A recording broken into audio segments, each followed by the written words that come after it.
I first noticed the silent house next door. Its gardens were always perfectly manicured.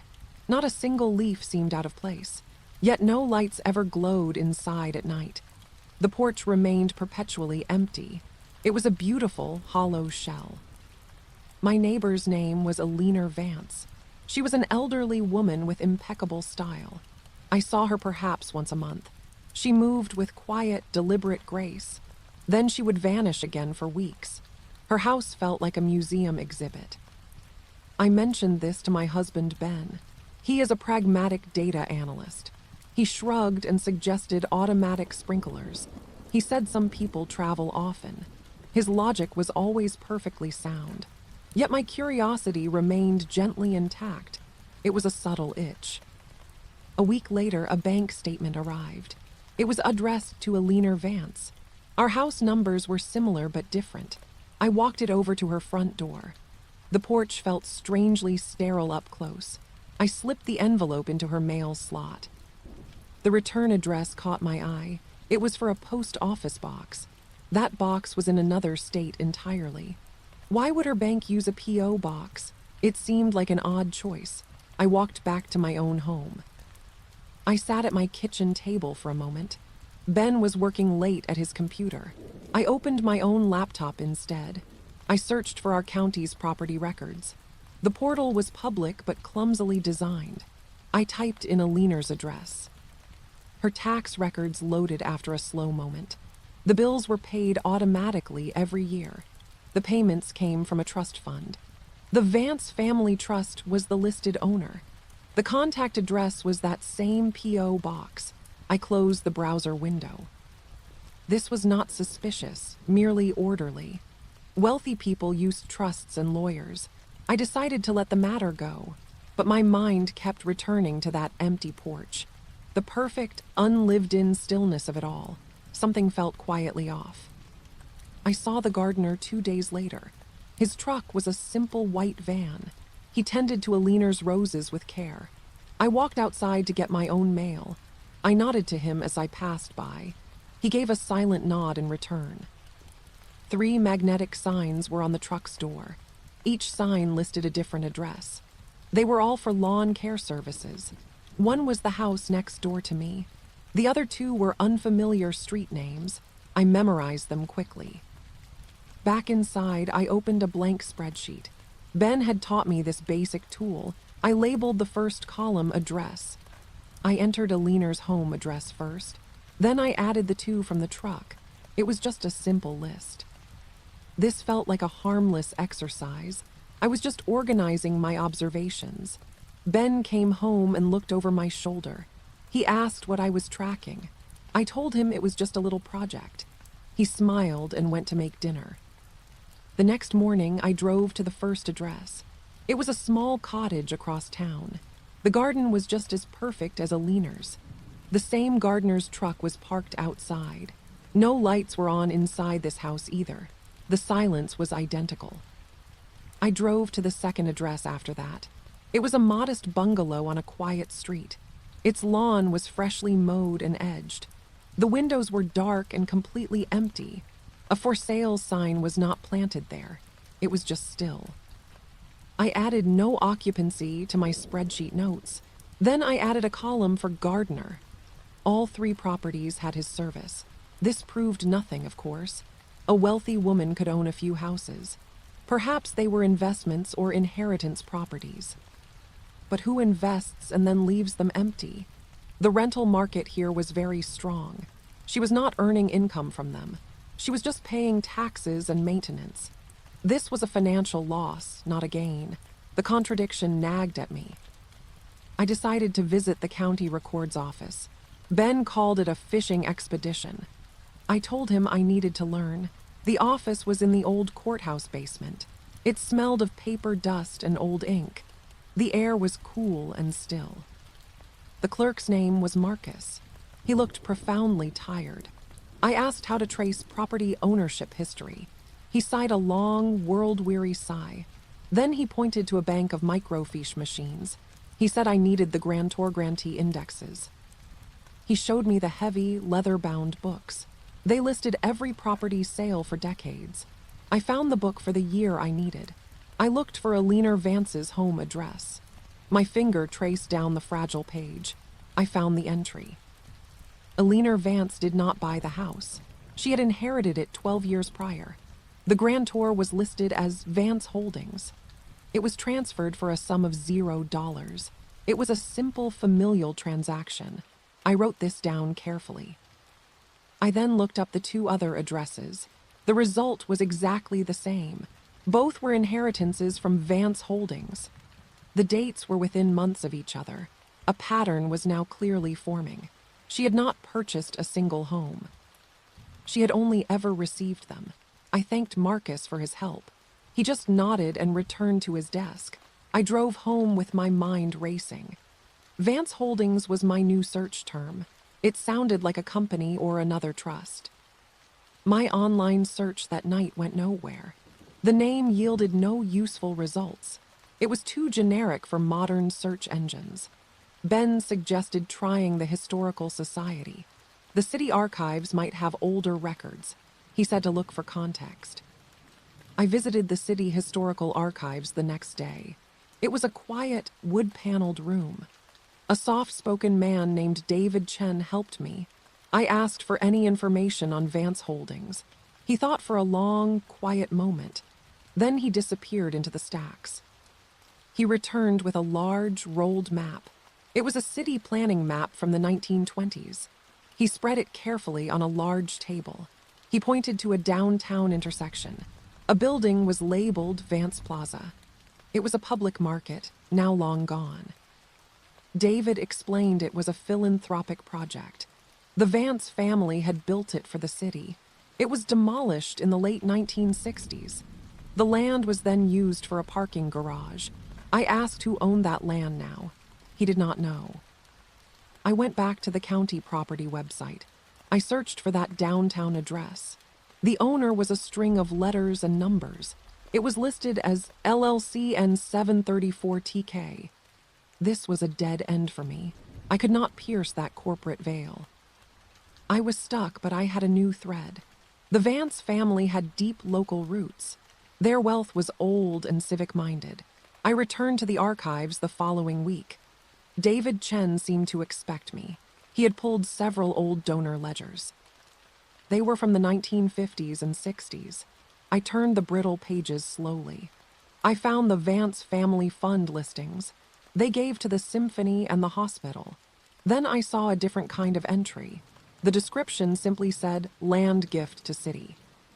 Several entries listed vague lot descriptions. Parcel adjacent to Cedar Creek, one read. Another said undeveloped lot, block 7. These were not cash donations.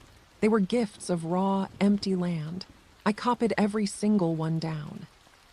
I took my notes home to Ben. He was more interested now.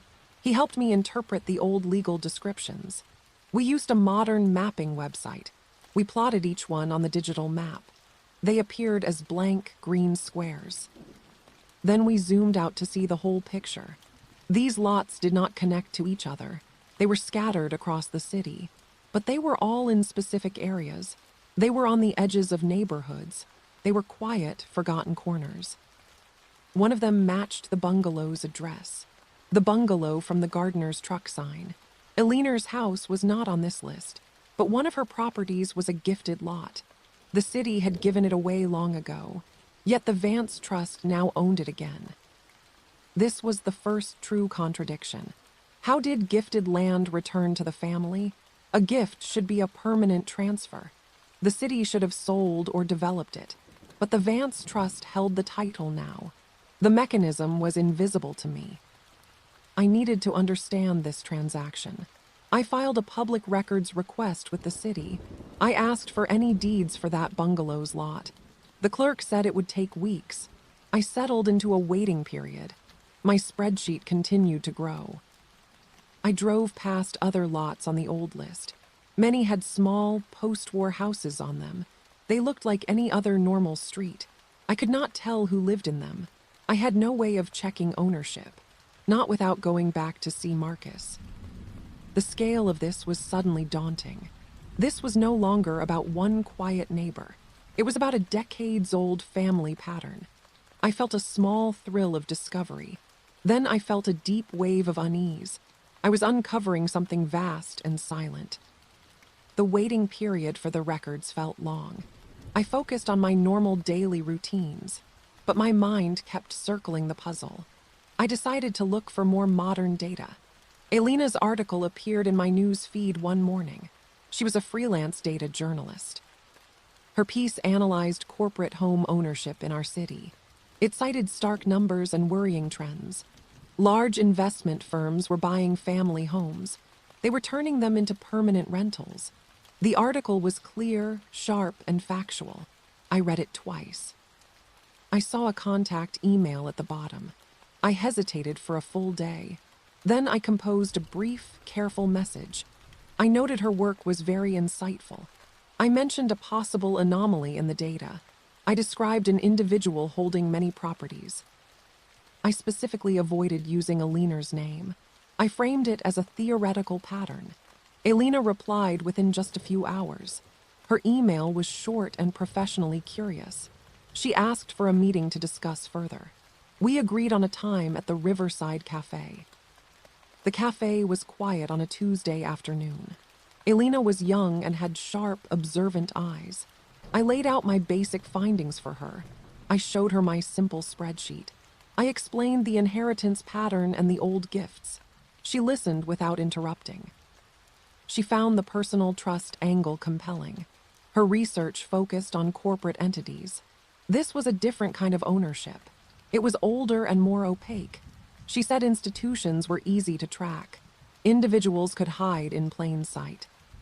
She asked if I had checked utility usage. I told her I had not thought of that. She explained it was a common data point. Low water or power usage indicates vacancy. It is public information in an aggregated form. You must request it from the city office. This was a logical next step for me. It was a shift from history to present facts. We parted with a promise to share information. I drove directly to the municipal utilities office. It was a bland, beige government building. The lines were short. I approached the clerk at the counter. I provided my list of 3 addresses. I asked for average monthly water consumption. The clerk typed them into her system. She printed out a sheet of numbers for me. The usage was minimal for each home. It was the baseline for a leaking toilet. It was not enough for a person living there. This confirmed the houses were functionally empty. I thanked the clerk and took the paper. It felt like my first concrete piece of evidence. These homes were shells. I decided to follow the gardener that Friday. He arrived at Elena's house at 10 a.m. I was already in my car down the street. I pretended to be on a phone call.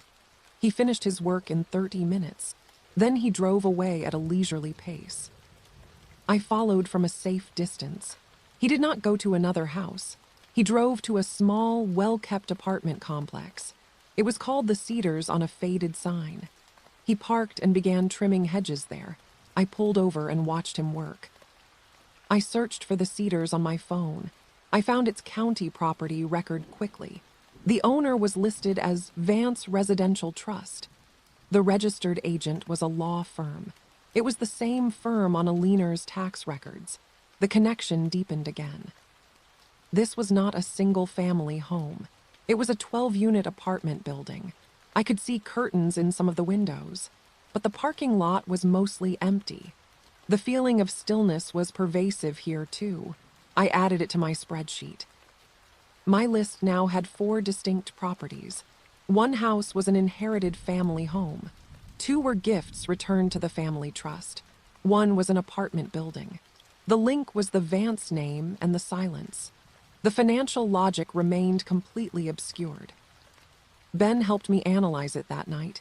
He created a new column for probable status. He labeled each one as held vacant. He said this was a pure holding strategy. There was no income generation happening here. It was a massive, ongoing capital expense. He estimated the annual property tax burden. The number was staggeringly high. The trust must have enormous other assets. It was spending to maintain empty spaces. This was not a normal investment portfolio. This was a different kind of project entirely. I received the public records from the city. They were the deeds for the bungalow's lot. The paperwork was dense with legal language. I read it slowly at my kitchen table. The original gift was not a gift at all. It was a 99-year lease. The city had leased the land for $1. The lease was to the Vance family fund. The year was 1954. The lease would expire in the year 2053. The family could build on the land before then. They retained all developmental rights. They also had the right to transfer the lease. They had transferred it to their own trust later. The city never truly owned the land. They only administered its surface use. The Vance family always controlled its fate. This was the core mechanism. I checked the other gift lots on my list. I filed more records requests for each one. The pattern would likely be identical. This was not a return of gifted property. This was a long-term land banking strategy. It was hidden behind philanthropic language. My spreadsheet now had a fifth column. I labeled it instrument. For the bungalow, I wrote 99-year lease. This changed the nature of my search. I was not tracking house ownership anymore. I was uncovering a century-old land control scheme. The scale of it felt suddenly immense.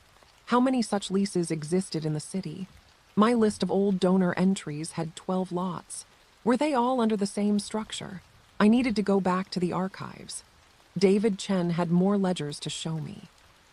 I returned to the Historical Society the next day. David was in the quiet reading room. He had anticipated my return. He had pulled 2 more volumes for me. They were the Vance family fund's internal ledgers. They were not meant for public donation lists. These were their own private accounting books. He said they were donated anonymously years ago. They had been misfiled and then forgotten. I opened the first heavy, cloth-bound book. The entries were in meticulous handwritten ink. They listed assets, not charity. Page after page listed parcel numbers. Each entry had a small map coordinate. There were notes like hold for Greenbelt. Others said reserve for future transit. This was a private urban planning document. It was a family's blueprint for the city's growth. I was looking at a secret master plan. It was drafted long before our modern zoning laws. The Vance family had quietly optioned key land. They used leases to control it cheaply. They were waiting for the city to grow toward it. Their patience was generational. I photographed every page with my phone. My hands were steady, but my mind was reeling. This was the quiet power shift I had sensed. It was not malevolent, but it was profound. A private family had shaped the city's skeleton, and they were still holding it. Eleanor Vance was the current holder of this plan. She was the steward of this silent portfolio. The gardener was her maintenance man. The lawyer, Arthur Finch, was her protective interface. I was peering into a machine built for waiting. Its purpose was still unclear. I met Eleanor again at the Riverside Cafe. I showed her the photographs of the ledger pages. Her professional calm broke for a moment. She recognized some of the parcel locations. One was now a popular public park. The city had eventually bought that land. She said the Vance Trust likely sold it at a profit. That profit would fund the holding of other lots. It was a self-sustaining, long-term strategy. The empty houses were a minor piece of it. They were just placeholders on more valuable land. This was the escalation I had been dreading. This was not a quirky neighbor mystery. This was a sophisticated, century-spanning operation. I went home and updated my spreadsheet. I changed its title from Properties to The Vance Holdings. I felt very small. A formal letter arrived for me 2 days later. It was on thick, cream-colored paper. The return address was a law office. The name Arthur Finch-esque was embossed on it. My heart beat a little faster seeing it. I opened it carefully at my desk. The letter was polite and perfectly typed. It acknowledged my recent inquiries. It stated that all transactions were lawful. It offered to answer any specific questions. It requested a meeting at my convenience. The tone was not threatening, but observant. It was a power shift delivered by mail. My quiet investigation had been noticed. The silent machine had detected my poking. It was now extending a calm, formal invitation. I showed the letter to Ben that evening. He read it twice with a frown. He said I had triggered a standard protocol. This was how they handled curious outsiders, a polite meeting to provide bland reassurances. He advised me to be cautious but not afraid. I emailed Mr. Finch to schedule the meeting. I chose a public coffee shop. The meeting was set for the following week.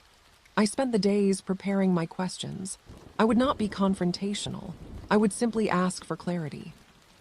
I wanted to understand the purpose. The waiting felt heavier now. I was being watched back. The week before the meeting passed slowly. I continued my research, but more carefully.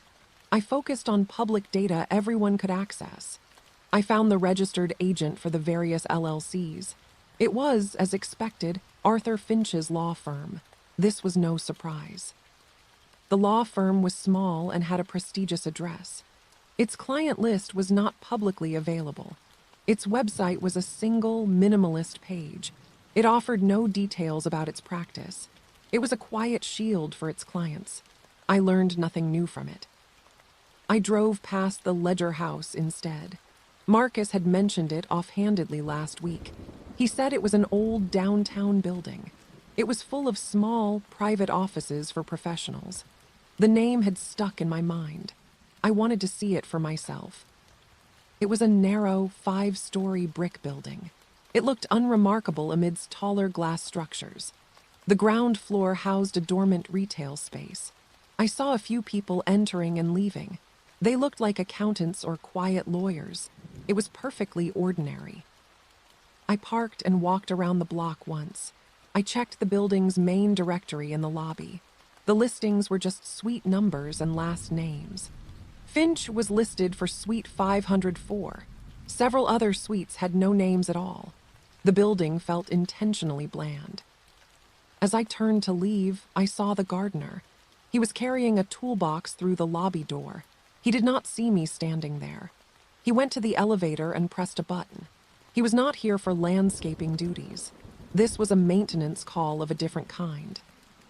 I left quickly, my pulse slightly elevated. The gardener's presence connected the Ledger House directly to Alina. This building was a physical node in her network. It was not just a lawyer's office. It was an operational headquarters for the Silence. My meeting with Arthur Finch arrived. I chose a busy coffee shop downtown. He arrived exactly on time. He was an elderly man with a precise manner. His suit was expensive, but subtly so. He shook my hand with a dry, firm grip. We found a quiet corner. He ordered tea and waited for me to begin. I asked my first prepared question. I asked about the purpose of the Vance Family Trust. He said its purpose was long-term asset preservation. He said it aimed to maintain family resources across generations. His answer was a script. I asked about the many seemingly vacant properties. He acknowledged the trust held real estate assets. He said some were in a state of managed transition. He said maintenance ensured community standards were upheld. He gave no specifics about future plans. I mentioned the 99-year leases with the city. A flicker of respect passed behind his eyes. He said those were prudent historical instruments. They allowed for patient, thoughtful community development. He said the family valued stability over quick profit. His words were practiced and smooth. I then asked about Alina Vance's role. He said she was the sole beneficiary and trustee. He said she took her stewardship duties seriously. He said her privacy was a matter of personal safety. He hoped I could respect that boundary. His tone remained polite but firm. I felt the meeting slipping from my grasp. He was answering without revealing anything. I decided to shift my approach slightly. I said I had seen the old family ledgers. I mentioned the notations about green belts and future transit. I asked about the vision. Arthur Finch sipped his tea slowly. He said the family had always been civic-minded. They believed in planning for the next century not the next quarter. The ledgers reflected aspirational ideas, not mandates. The city's growth had simply unfolded differently. It was a graceful deflection. The meeting concluded after 20 minutes. He thanked me for my civil inquiry. He said he was available for any further legal questions. He left the coffee shop with a nod. I sat alone with my cooling drink. I had gained no new documents or clarity. But I had learned one crucial thing. The system was designed to handle curiosity. It had polite, legal answers ready at all times. It would not be cracked by direct confrontation. It required a different kind of pressure. I needed to see the full geographic scale. I went home and plotted everything on a map. I used pins for each confirmed property. I used different colors for houses and apartments. I added pins for the leased gift lots. I added a pin for the Ledger house building. The map began to look like a constellation. Ben helped me overlay old city planning maps. We used a light table he had for work. The Vance lots were often at neighborhood edges. They were at the boundaries of old streetcar lines. They were where the city had stopped growing long ago. They were in wait. Elena called me with news the next day. She had used her journalistic sources carefully. She had obtained a 1970s environmental survey. It was for the downtown block Vance once owned. The city had commissioned it for a planned civic center. That project had later failed. The survey's key finding was about the soil. The land had exceptionally stable, compacted soil.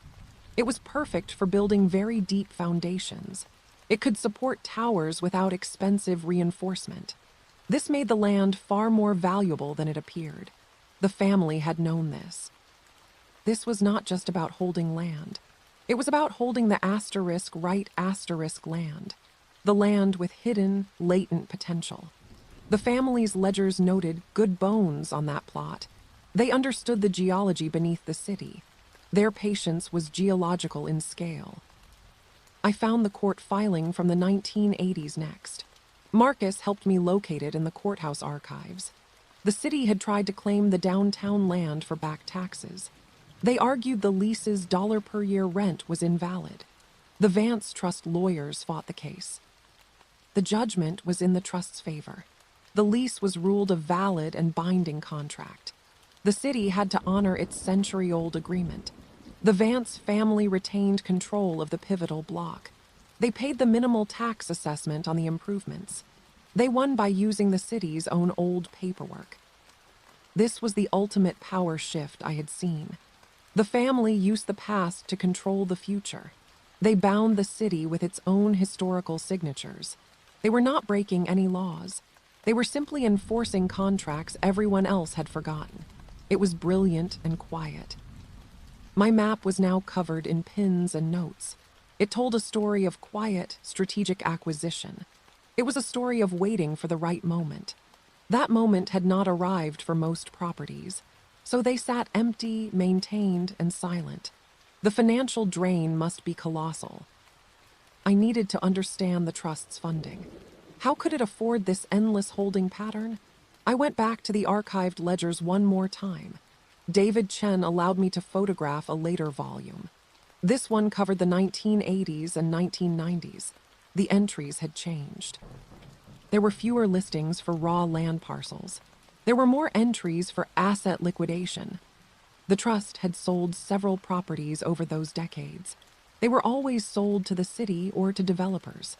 The sales happened when the city needed asterisk to expand. The trust sold the land for the public park. It sold another parcel for a new school addition. It sold the downtown block to a developer eventually. That sale funded the trust for another 50 years. They were not just holding. They were strategically releasing pressure. The trust was like a reservoir manager. It controlled the valve on developable land. It released parcels to meet municipal demand. The sales funded the holding of the remaining portfolio. The empty houses were the smallest part of this system. They were placeholders, not assets. This realization brought a wave of relief. This was not a hoarding pathology. It was a cold, rational capital management strategy. It was executed with inhuman patience. Alina was merely its current executor. She followed a playbook written by her grandparents. I felt my investigative drive begin to wane. What was there to expose? A rich family was good at staying rich. They used long-term planning and legal instruments. They had a symbiotic, if asymmetrical, relationship with the city. They provided land when the city needed to grow. But the empty houses still bothered me deeply. The sheer human waste of it gnawed at me. In a housing crisis, they kept homes deliberately vacant. This was the moral contradiction I could not resolve. The grand strategy did not justify the present-day emptiness. I decided to visit the Cedar Grove Cemetery. The Vance family plot was easy to find. It was on a gentle hill under a large oak. The headstones were simple and elegant. I saw Alina's parents' names there. Her grandparents' names were there as well. Then I noticed the symbol on each stone. It was a small, carved crest near the base. It was not a religious icon or a family coat of arms. It was an architect's compass inside a square. I took a photograph of it with my phone. I had seen this symbol before. I searched my memory as I walked back to my car. I had seen it in the Historical Society archives. It was on the corner of some old building plans. I drove straight back to see David Chen. I showed him the photograph from the cemetery. He nodded slowly. He went to a different section of the archives. He returned with a large portfolio of architectural drawings. The name on the cover was Theodore Vance. He was Alina's great-grandfather. He was not just a businessman. He was a trained architect and urban planner.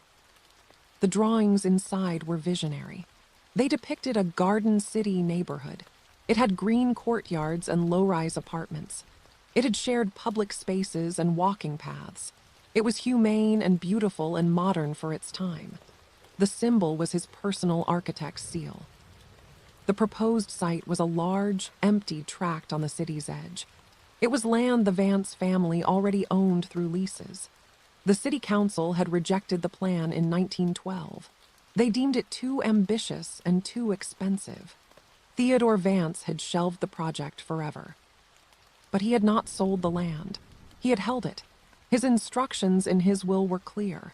The land was to be held until the city's vision matured. He believed the city would one day see the wisdom. He instructed his heirs to wait for that day. Alina was not just following a financial strategy. She was following a family creed. She was holding land for a ghost of a vision.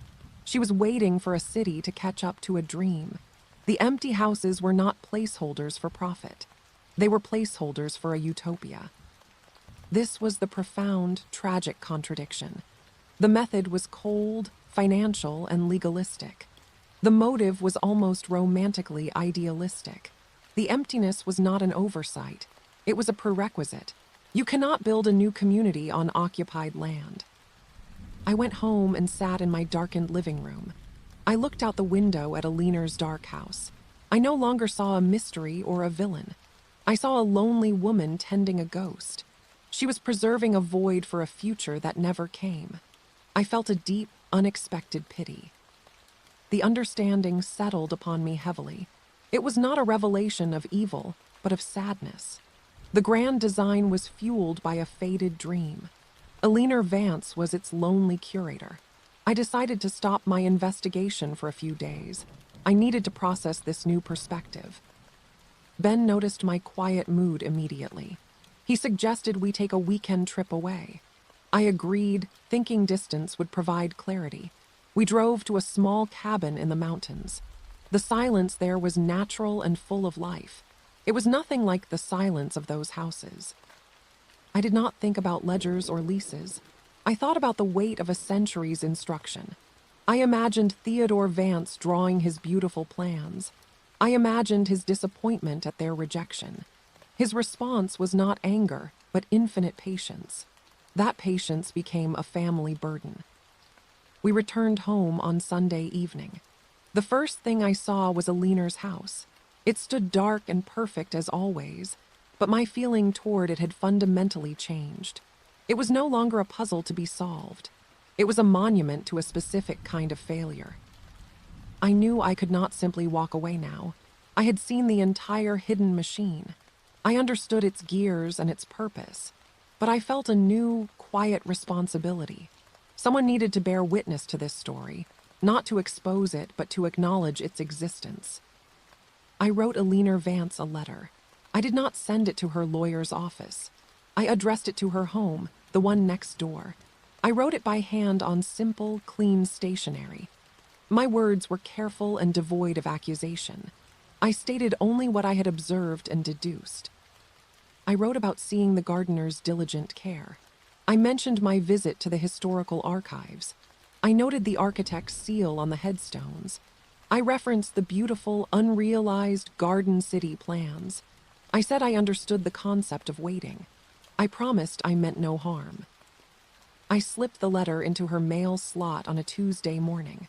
I felt a tremendous sense of vulnerability. I had broken the unspoken rule of observation. I had moved from watching to direct communication. There was no predicting her response, if any would come. Days passed with no sign of acknowledgement. No letter arrived from Arthur Finch this time. The gardener came and went on his usual schedule. Life continued in its normal rhythm. I began to think my letter had been dismissed or ignored. That was her right, of course. Then, on a cool Saturday morning, I saw it. A small, cream-colored envelope rested on my porch. It was placed squarely on my welcome mat. My name was written in elegant, flowing script. I recognized the handwriting from the old ledgers. It was Alina's own hand. I brought the envelope inside to my kitchen table. I opened it slowly with a careful knife.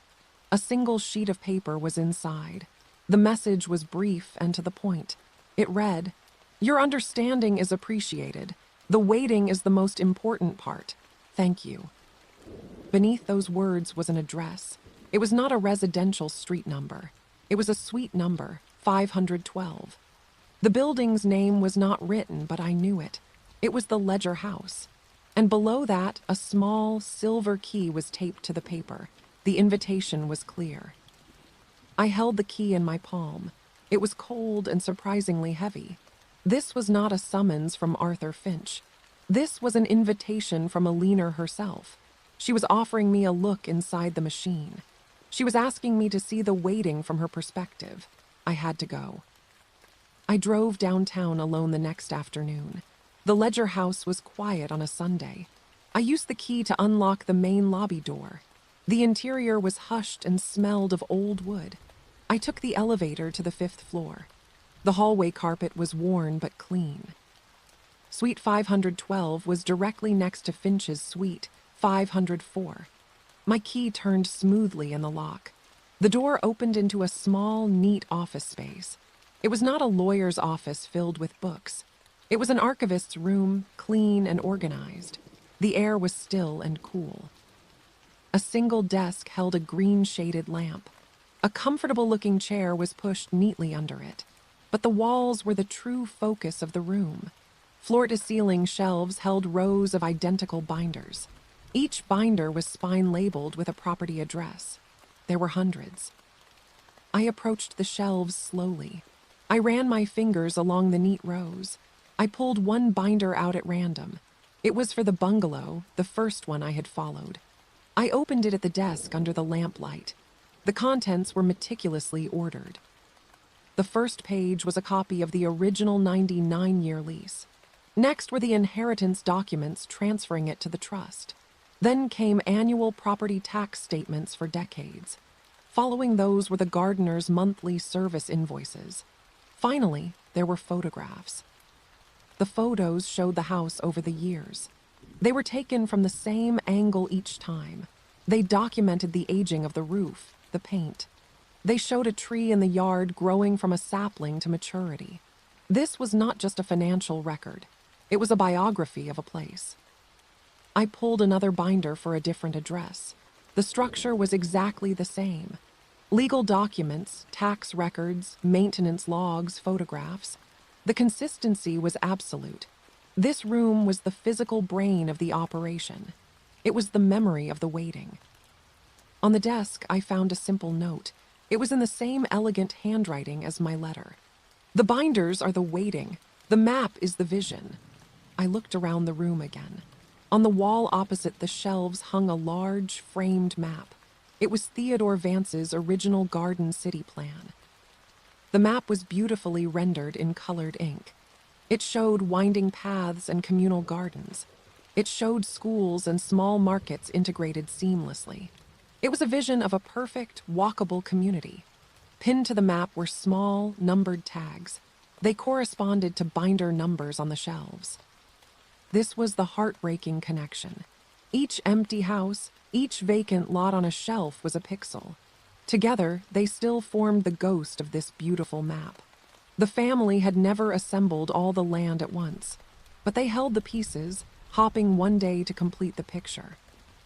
The scale of the patient hope overwhelmed me. This was not greed. This was a form of stewardship so vast it became pathology. They were holding the city's potential hostage to a dream.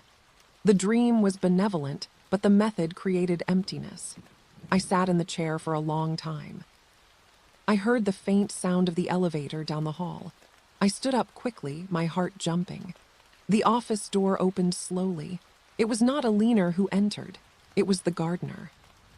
He carried a small box of new invoices. He stopped when he saw me, but showed no surprise. He simply nodded to me, as he had in my driveway. He placed the box on a corner of the desk. He then went to a specific shelf and pulled a binder. He updated it with a fresh invoice from his box.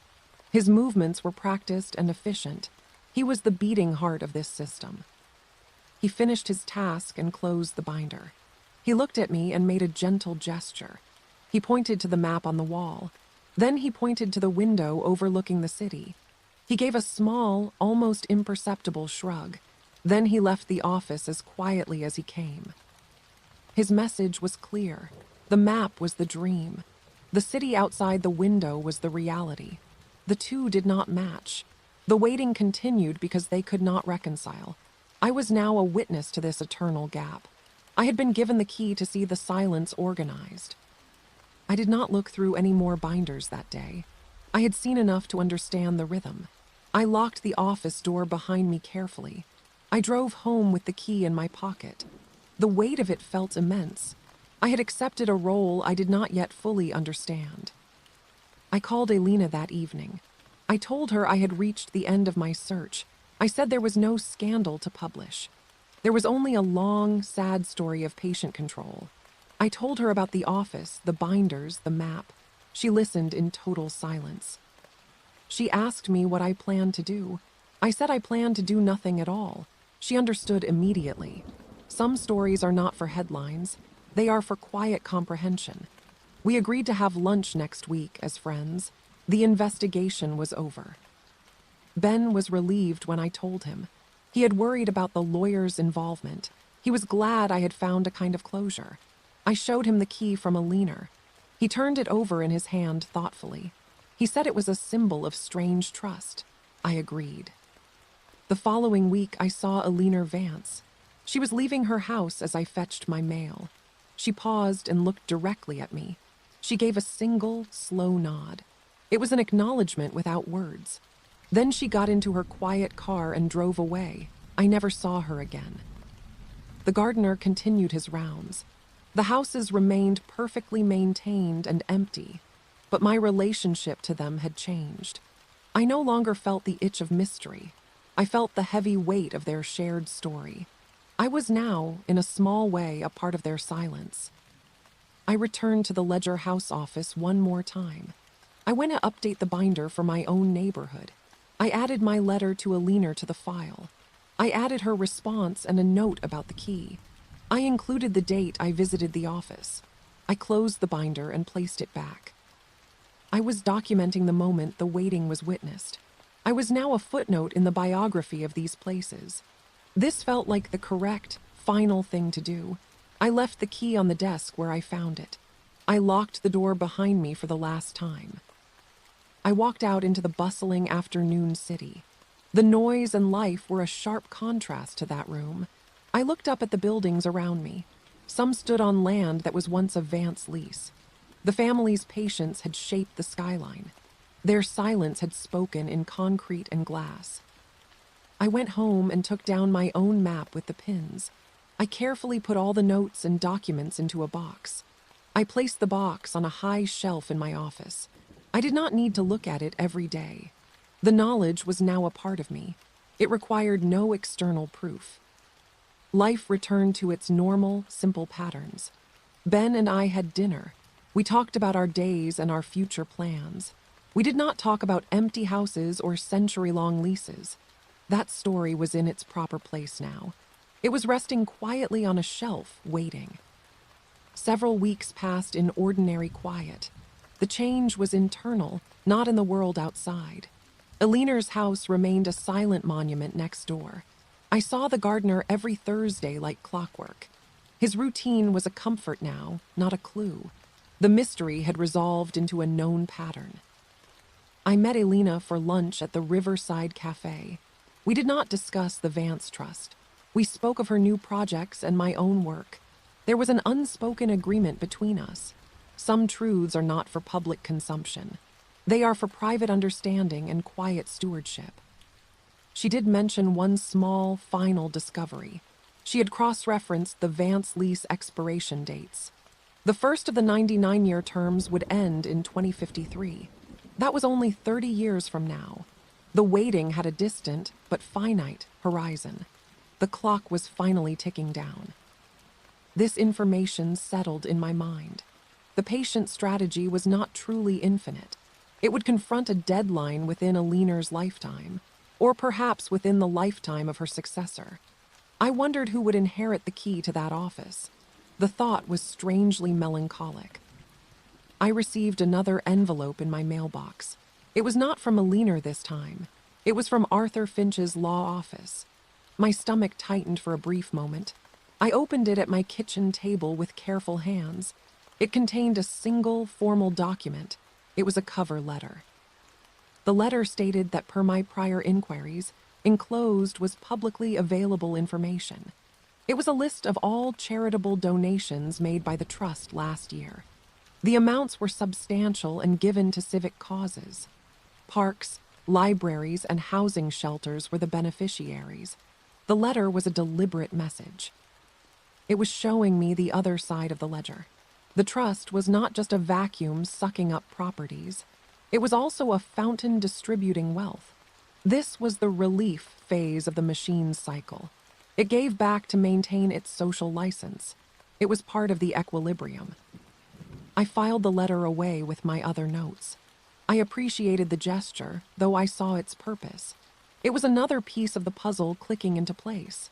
The system needed to be seen as a benefactor, not a hoarder. The donations were its polite, civic-facing mask. I decided to visit the city park Elina had mentioned. It was one of the parcels sold by the trust decades ago.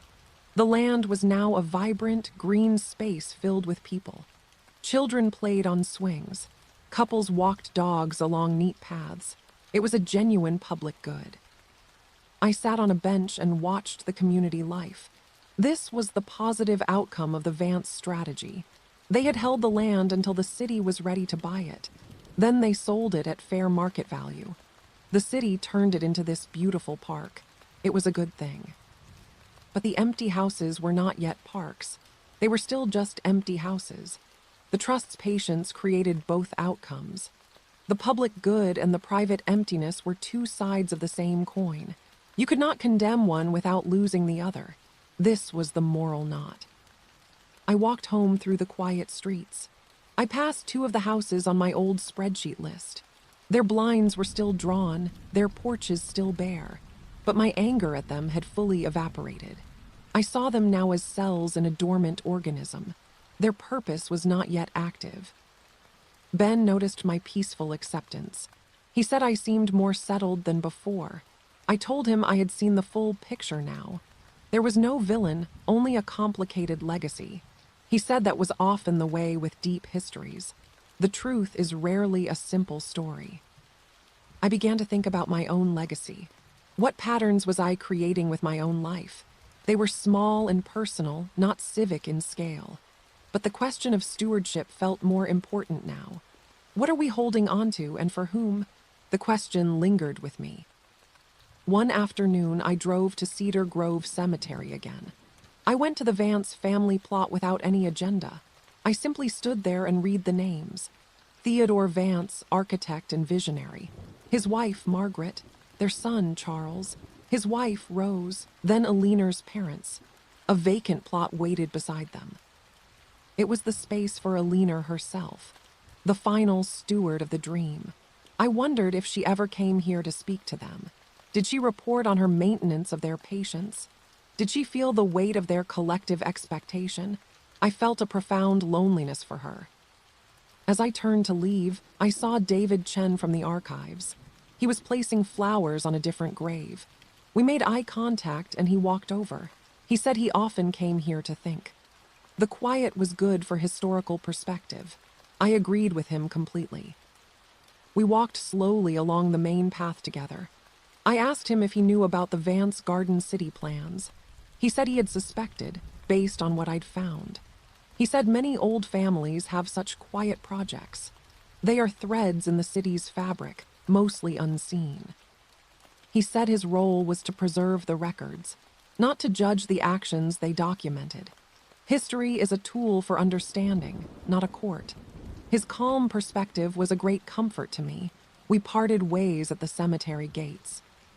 I felt a sense of collegial peace. The seasons began to turn toward autumn. The gardener switched from mowing to leaf blowing. His schedule remained impeccably regular. I found myself looking forward to seeing his truck. It was a sign of order in the world, a commitment to care, however misplaced. I received a notification from the city utilities office. It was a routine notice about water main work. It listed our street and several others in the area. One of the affected streets caught my eye. It was where one of Aliner's silent houses stood. The notice listed the address. It also listed the owner of record for notification. It said Vance Family Trust, C.O.A. Finch-esque. But beside that, in parentheses, was an alternate contact. It listed a phone number with a familiar area code. It was the area code for the P.O. box state from the bank statement. This was a small, bureaucratic reveal. It was a point of contact, a phone number for emergencies or city work. I stared at the number for a long time. I had no intention of calling it, but its existence made the operation feel more normal. It was just a landlord's number. I filed the notice away with the others. My documentation was now quite substantial. It told a complete story from curiosity to understanding. I considered writing it all down as a private narrative, not for publication, but for my own clarity. I decided to start that project. I began writing in a simple notebook. I started with the misdelivered bank statement. I described the empty porch and the perfect gardens. I wrote about Marcus in the records office. I wrote about David Chen and the ledgers. The words flowed easily onto the page. Writing it down was a process of release. I was transferring the knowledge from my mind to paper. This allowed me to finally let go of it. I did not need to hold all the details anymore. They were safe in a physical form. I could close the cover and walk away. I reached the part about the Ledger House office. I described the binders and the map in detail. I wrote about the gardener's silent nod.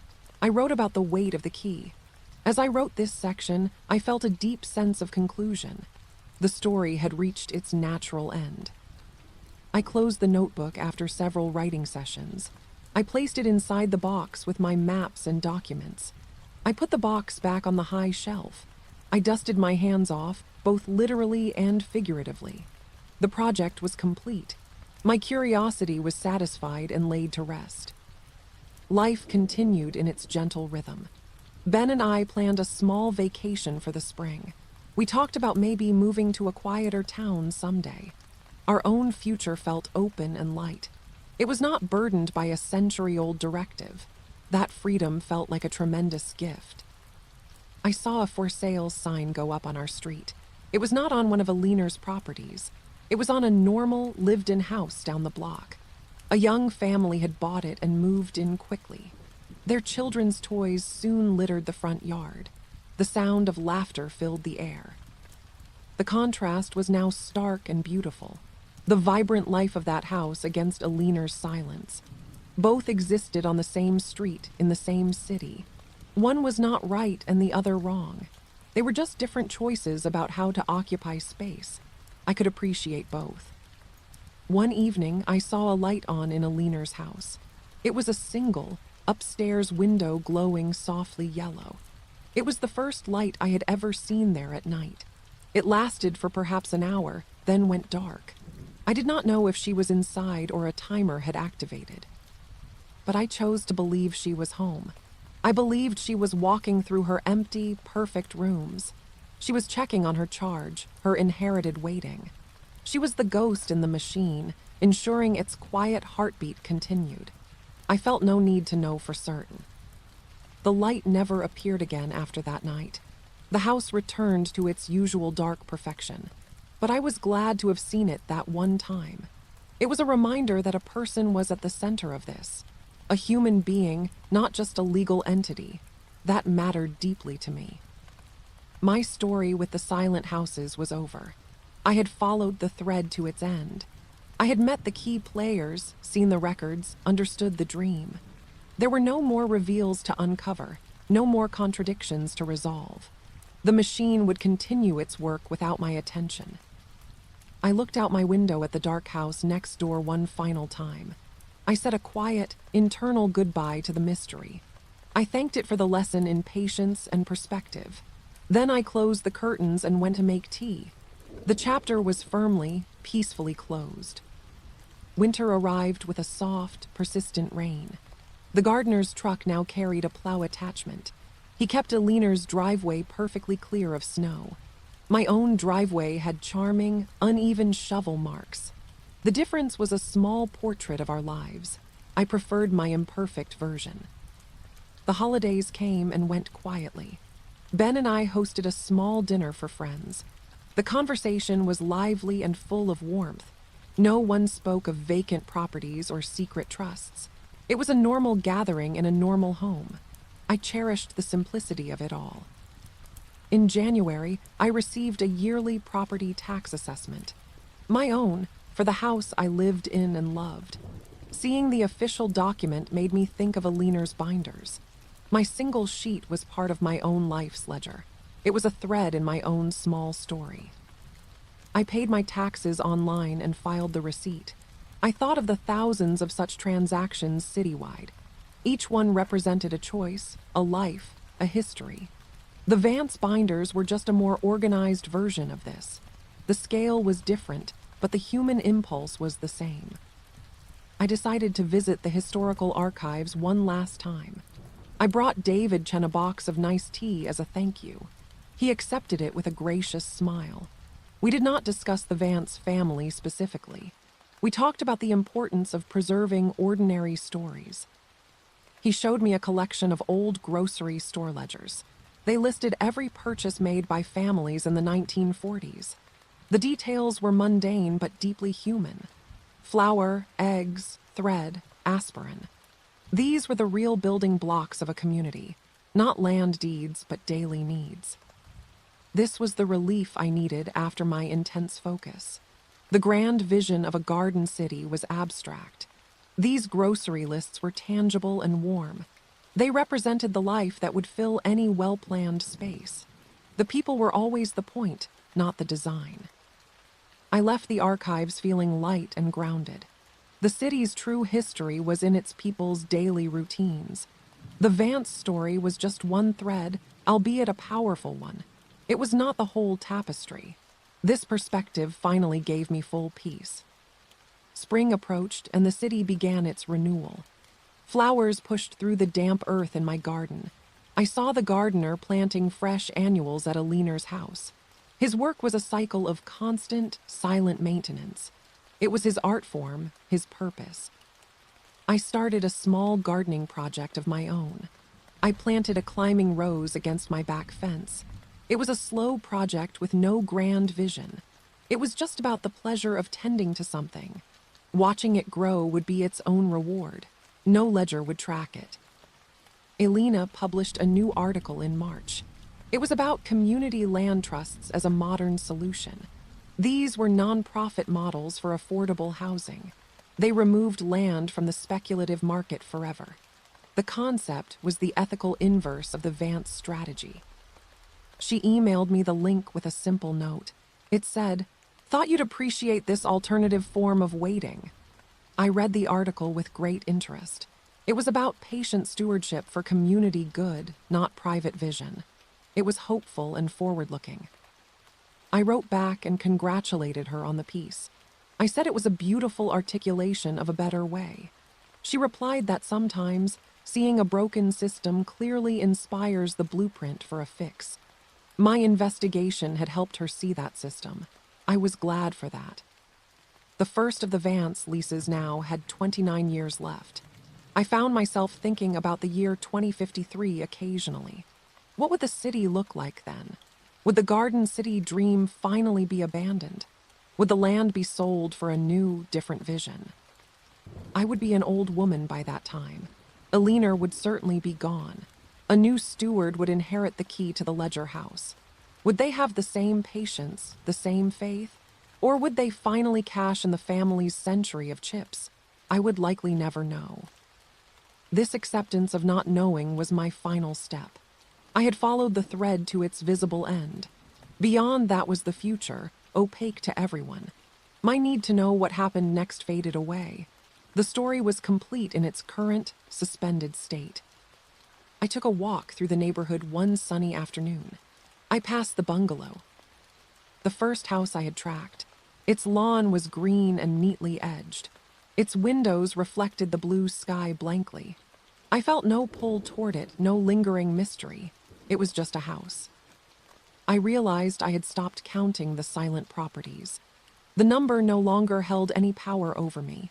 Whether it was 247 or 2470 did not matter.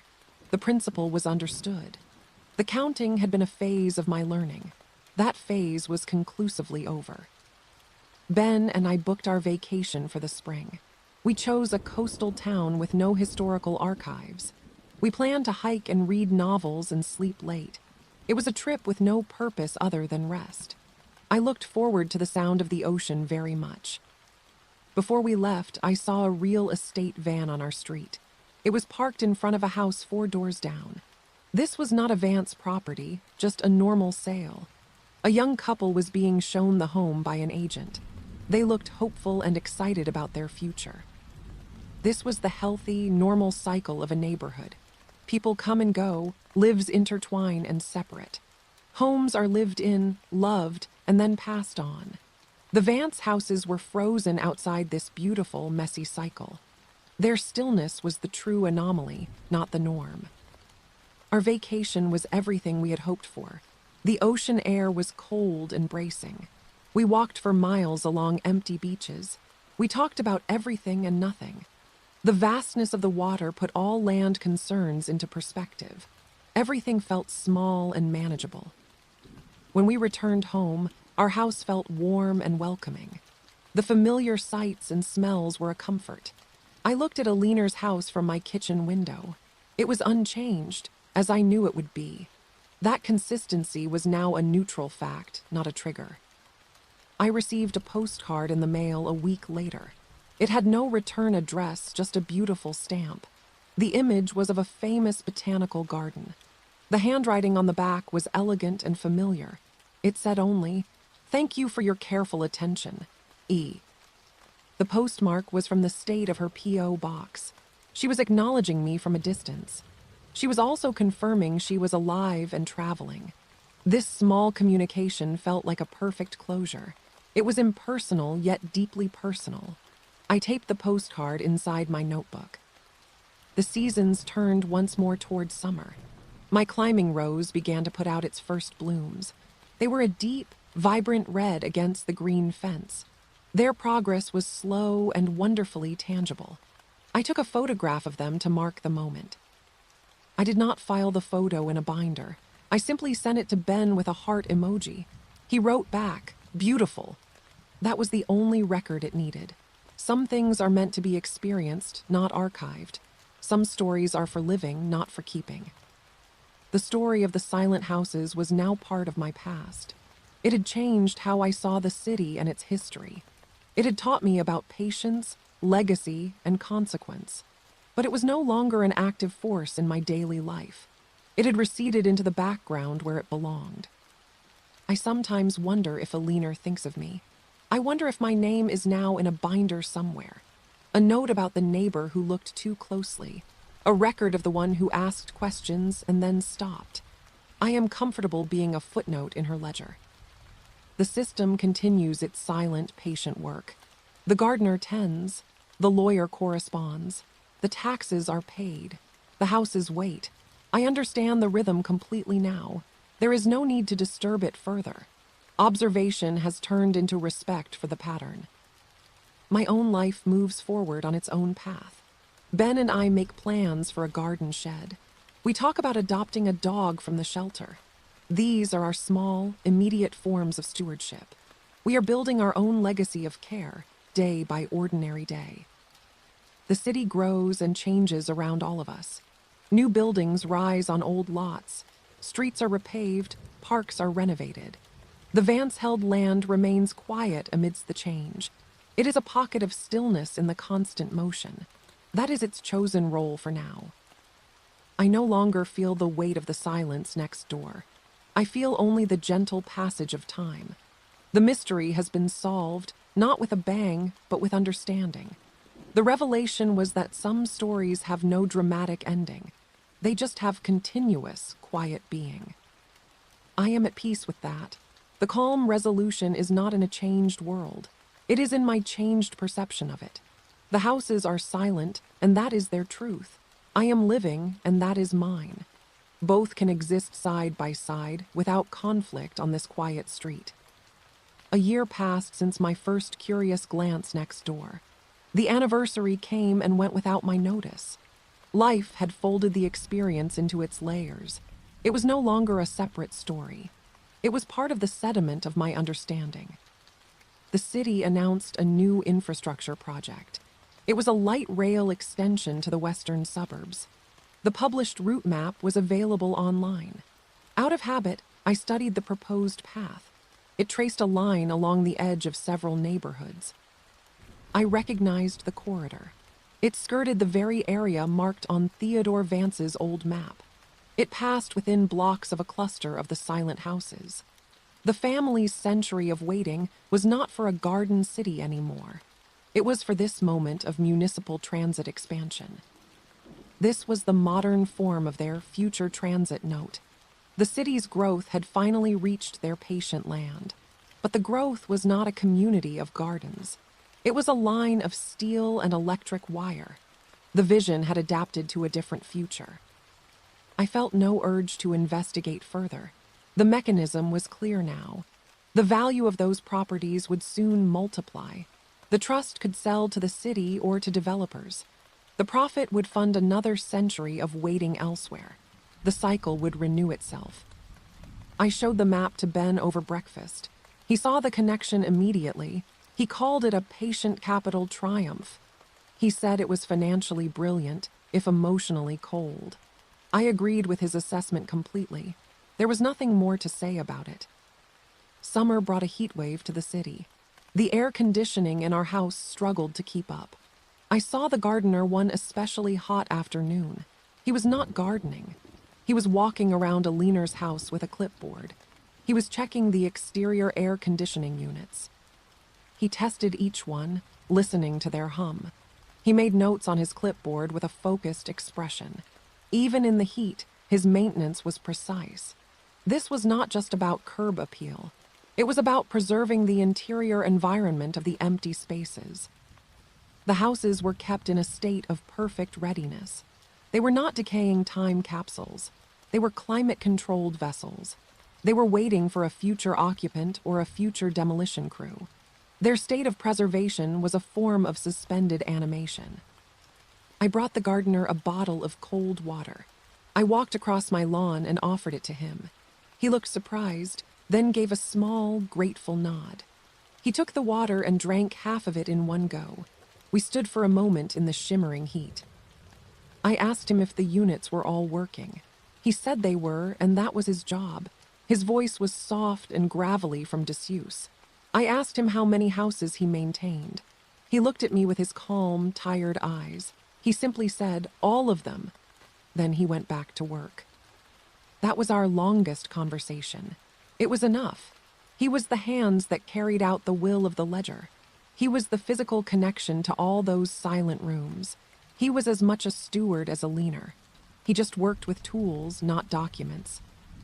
The heat wave broke with a dramatic thunderstorm. The power flickered out for a few hours one evening. Ben and I lit candles and played cards at the kitchen table. It felt cozy and romantic in the soft, golden light. We laughed about our poor card-playing skills. When the power returned, I looked outside. Eliner's house was still completely dark. Its power had not come back on. I realized it likely had no backup system. The silence during the outage was total and absolute. It was a darkness upon darkness. The next morning, the gardener's truck was there early. He was checking the electrical panel on the side of the house. He reset the breakers, and the lights inside flickered to life. The house had been offline for only a night. Its systems were restored effortlessly. I thought about the binders in the ledger house. Was there an entry for this minor power outage? An invoice for the gardener's emergency visit? Probably. Every event, no matter how small, was logged. The record of waiting was also a record of meticulous care. Autumn returned, and the leaves turned brilliant colors. I took long walks to enjoy the crisp air. My route often passed the Cedar Grove Cemetery. I sometimes went in and sat on a bench near the Vance plot. It was a peaceful place for contemplation. On one visit, I saw fresh flowers on Eliner's parents' grave. They were elegant white chrysanthemums in a simple vase. They had been placed there recently. Eliner had been in town, or someone had done it for her. The gesture was traditional and tender. It was a reminder that this was a family, not a corporation. They grieved and remembered their dead. They followed rituals of honor and respect. The vast land strategy was just one expression of their lineage. It was not their entire identity. I placed a small stone on Theodore Vance's headstone. It was a Jewish custom I had read about. It meant someone had visited and remembered. It felt like the right gesture for the architect of the wait. I left the cemetery feeling quietly connected to the past. David Chen retired from the historical archives that fall. I sent him a card wishing him well. He wrote back a lovely note on beautiful paper. He said he was glad our paths had crossed. He said preserving truth was a collective effort. I knew exactly what he meant. The archives would continue under new management. The ledgers would remain on their shelves. Other curious people might find them one day. They would draw their own conclusions and have their own journeys. The story was not owned by anyone. It was just available.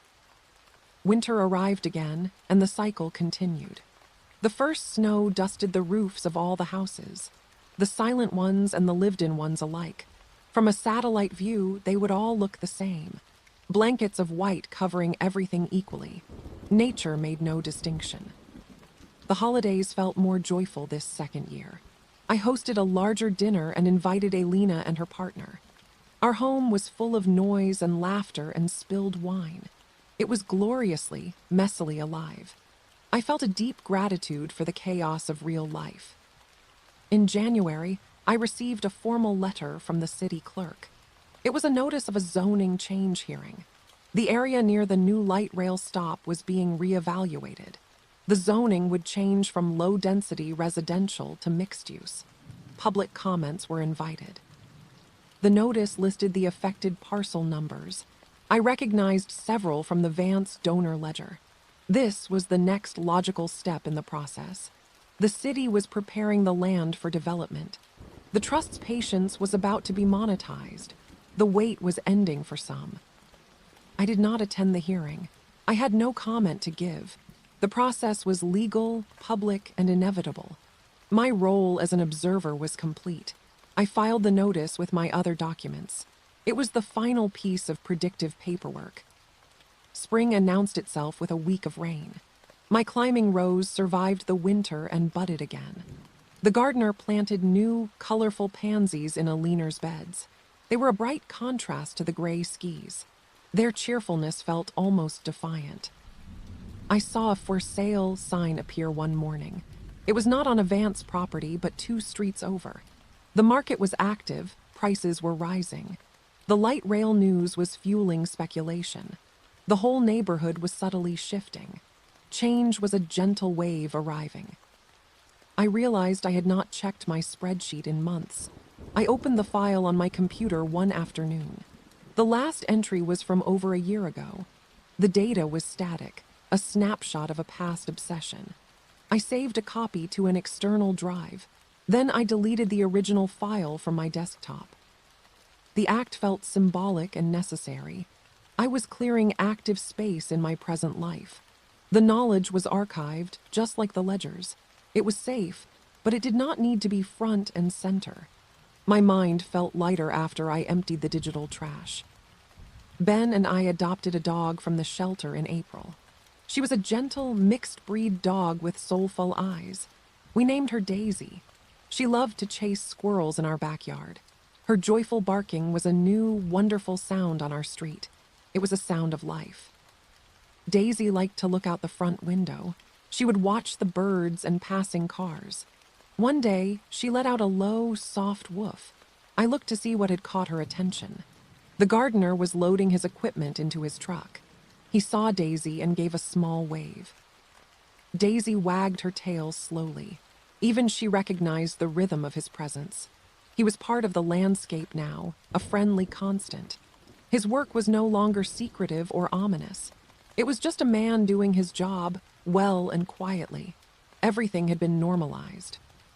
The story of the silent houses was fully integrated. It was an understood fact of my world, like the weather. It required no more emotional or mental energy. The mystery had dissolved into simple, accepted reality. This was the true and final calm resolution. I sometimes tell the story to myself as I fall asleep. Not the whole detailed investigation, just the core of it. A woman, a dream, a long wait. It is a modern fable about time and vision. It helps me put my own small worries into perspective. My own ledger is made of different entries. Grocery lists, vet appointments, vacation plans. Laughter with Ben, walks with Daisy, the blooming rose. These are the documents of a life being lived, not waiting.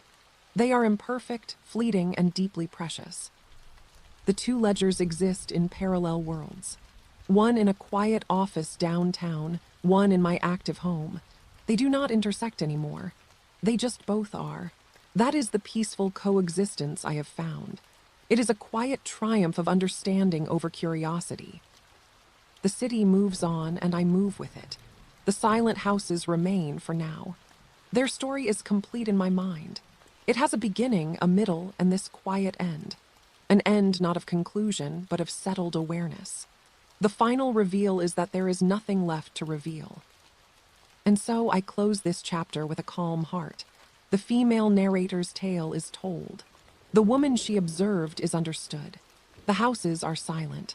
The gardener gardens. The lawyer lawyers. The city grows.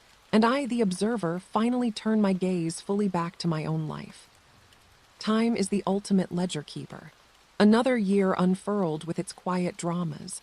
Daisy the dog grew comfortable in her home. Her routines became the heartbeat of our days. Morning walks, evening feedings, soft snores on the couch. This was a living ledger I loved to tend. The light rail extension project broke ground. I saw the announcement in the local newspaper. A photo showed officials with golden shovels. The site was a dusty lot I recognized from the map. It was not a Vance property, but was adjacent to one. The proximity was key. The value shift would be indirect but powerful. The silent houses nearby were now transit adjacent. Their holding status would soon transform into an asset sale. I understood the timeline without needing to track it. The machine's gears were turning as designed. I drove past the Ledger house one afternoon. I had not been there in over 2 years. The building looked exactly the same. A few new business names were on the directory. Finch still occupied Suite 504. Suite 512 was not listed at all. It remained an unmarked door. I felt no desire to use the key I no longer possessed. That access belonged to a past version of myself. The current me had no business in that quiet room. The binders were updating without my witness. That was how it should be. Ben received a promotion at his data firm. We went out to a nice restaurant to celebrate. We toasted to clear insights and smart decisions. He joked about not buying any silent houses. We laughed, and the joke contained no lingering tension. It was just a joke. My own work took on a new dimension. I began volunteering at the animal shelter where we found Daisy. I cleaned cages and helped with adoption events. The work was physically tiring and emotionally clear. It was stewardship of the present, not the future. I met other volunteers with simple, good hearts. Our conversations were about feed schedules and vet bills. We did not discuss century-long land leases. This grounded me in the immediate and the tangible. The needs were small, direct, and answerable. One volunteer was a retired city planner. Her name was Gloria. She had worked for the municipality for 40 years. Over coffee one day, I mentioned the Vance name casually. Gloria nodded slowly, a knowing look in her eye. She said, "Ah, the patient ones." She said every city has families like that. They operate on a different clock than everyone else. They are often frustrating for public planners. They can stall projects for decades with their refusal to sell. But they also prevent rash, poor development sometimes. She called them urban anchors. They could be obstacles or stabilizing forces. It depended on your perspective and the specific circumstance. Her professional take was neutral and practical. It was a relief to hear the story categorized so clinically. I told her I had found their old Garden City plans. Gloria's eyes lit up with professional interest. She asked to see them if I had copies. I gave her the photos from my phone. She studied them with a trained eye. She pointed out the flaws in the traffic flow. She said the plan was beautiful but ideologically pure. It would have failed in the mid-century car boom.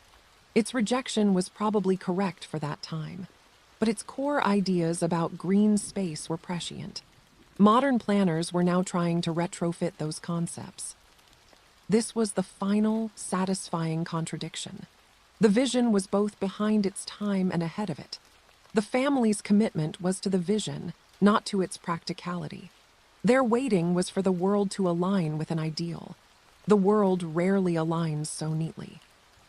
I shared this conversation with Ben that evening.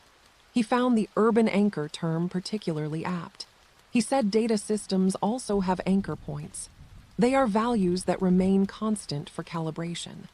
The Vance Trust was a social and economic anchor point, for better or worse. The analogy made perfect sense to me. An anchor does not move. It holds the ship in place against currents. It provides stability, but also prevents sailing. The city was the ship, and the Vance lands were an anchor. The judgment of that depended on whether you wanted to sail or stay. Summer brought a visiting niece to stay with us. She was 10 years old and full of boundless curiosity. She asked about the beautiful house next door with no toys. I said a nice lady owned it but traveled a lot. This simple answer satisfied her completely. She asked if the gardener was the lady's father. I said he was a helper who took care of the garden. My niece said he did a very good job. Then she ran off to play with Daisy in the backyard. A child's perspective was beautifully unburdened by history. Her visit was a week of ice cream and park trips. We drew chalk murals on the driveway. We did not once discuss property law or archival research. The break from adult complexities was a healing balm. It reminded me of the pure joy of immediate experience. After she left, I found a small chalk flower she had drawn.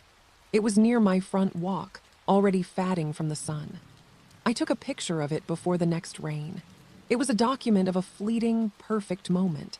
It required no binder for its significance. Fall arrived, and the city held its annual historic home tour. The Vance home house was not on the tour, of course, but a house from the same era, 2 blocks over, was. I bought tickets for Ben and me. We joined the stream of polite architecture enthusiasts. The house was lovely, filled with period furniture and art. The owners spoke passionately about restoration techniques. They talked about finding original moldings under drywall. Their stewardship was about preserving a past that was lived in. It was active preservation. This was the opposite of a Leaner's model. Here, preservation required constant human occupation. Life within the walls was what maintained its spirit. The silence next door preserved only the physical shell. The soul of a house comes from the lives inside it. I left the tour with a reinforced belief. A home is a vessel for life, not an idea. A house can be perfect, but without life, it is just a diagram. The Vance houses were architectural diagrams made real.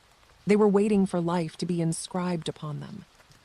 The first sale finally appeared in the property records. Marcus at the county office would have seen it first. It was one of the gift lots near the new light rail. The buyer was a developer known for transit-oriented projects. The seller was the Vance Family Trust. The sale price was listed as confidential, but the transfer tax gave a hint of its magnitude. It was a substantial sum. The trust's patience had paid a literal dividend. This money would fund the next phase of waiting elsewhere. The cycle was self-perpetuating. I learned of the sale through Elena's newsletter. She reported on the transaction as a market trend piece. She did not mention the century of waiting behind it. She simply noted a long-held parcel had changed hands. Her readership saw only a current event. She emailed me separately after it published. Her message said, "The first domino falls." I wrote back, "As intended." Our exchange was a quiet acknowledgement between us. We both understood the deeper machinery at work. There was no need to comment further. Winter was mild that year. The gardener's plow saw little use. I saw him pruning dormant rose bushes instead. His movements were meditative and skilled. He was a craftsman tending sleeping things, waiting for their season to bloom again. His entire life was a metaphor. I received a holiday card from David Chen. He was enjoying his retirement, traveling with his wife. He sent a photo of himself at a national archive. He was smiling beside a stack of very old books. His passion for preservation continued in a new form. I was happy for him. The new year brought a personal decision for Ben and me. We decided to build the garden shed we had long discussed. We ordered plans and gathered materials. The project was a joint effort of measurement and sawdust. It was satisfying to create something useful together. We built it over several weekends. Daisy supervised from a sunny patch of grass. The shed was not architecturally significant. It was just a simple, sturdy wooden structure. It would hold our tools and memories of building it. Its purpose was immediate and clear. As we put the final coat of stain on the wood, I looked up. Eleanor's house stood silent in the late afternoon light. The sun glinted off its spotless windows. I felt a final, gentle release of any lingering connection. Our projects were now entirely separate. Our paths had diverged completely. The story had reached its natural, absolute end. The narrator had observed, understood, and integrated. The subject remained, unchanged in its essential state. But the act of observation was complete. The light of my attention shone fully back on my own life. This is where long stories find their rest. Not in dramatic conclusions or solved mysteries, but in the quiet resumption of daily living. The extraordinary becomes a layer in the ordinary. The mystery becomes a known piece of the landscape. I sit now in my garden watching Daisy sleep. My climbing rose is lush and full against the fence. The shed stands ready for its purpose. Ben is inside, humming along to a song. This is my ledger. These are my entries. They are enough. The silent houses may one day fill with voices, or they may be demolished for a new vision. That is no longer my narrative to follow. My chapter in that story is written and closed. The book remains on the shelf, available but unopened.